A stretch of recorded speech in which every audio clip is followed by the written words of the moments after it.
បងប្អូនមានល្បីអត់ថ្មីហ្នឹងគេចាប់ influencer នៅថៃដែលគាត់ show off ច្រើនពាក់ព័ន្ធជីវិតភាពមានបានពេលចូលវិស័យ forex គាត់ប្រើ form an account show off ហើយតាជាទូទៅឲ្យតែ influencer show off ពីភាពមានបានមិនថានៅស្រុកណាច្រើនទៅជ្រើមខ្វះការគិតពិចារណាតែ account ហ្នឹងជា account ពិតអត់អ្នកដែលតាម influencer ហ្នឹងមានអត់អាអ្នកដើរតាមយល់អត់មិនមែន influencer ទេព្រោះនៅថៃអញ្ចឹងមិនថានៅថៃនៅខ្មែរយើងទេឬនៅទីណាទី1គេឲ្យលុយ net deposit តែរបស់ investor ទី2 referral link សំណួរសួរថាតែ influencer នោះមានដោយសារគាត់ trade ឬក៏មានដោយសារ referral link ដែលឲ្យគេផ្ដល់ឲ្យ net deposit ឬក៏ដោយសារអ្វីនិយាយចឹងមិនបាក់អាយតែឲ្យត្រេះរិះពិចារណាមុនវិនិយោគព្រោះលុយពេលដាក់ទៅអាចមានបញ្ហាមិនមែនត្រឹមខ្លួនយើងទេដល់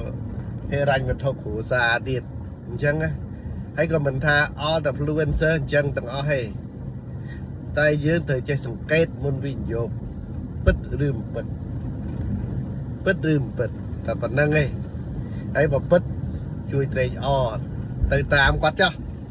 ដាក់ចុះដើម្បីចែករំលែកភាពមានបានជាមួយគាត់អញ្ចឹងណាព្រោះវិស័យនេះមិនមែន influencer តែចូលភ្លាមចេះ trade មាសចេះ trade អីទេគេសិក្សាត្រូវការរយៈពេលកាន់ឆ្នាំអត់មានក្រោមឆ្នាំទេរឿង trade មាស trade អីកុំជួថាទៅដល់គួរក្បាលឆារយៈ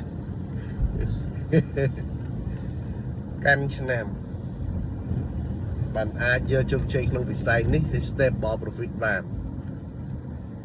ប្រចាំខែចំណេញទៅ 10% អីចឹងទៅ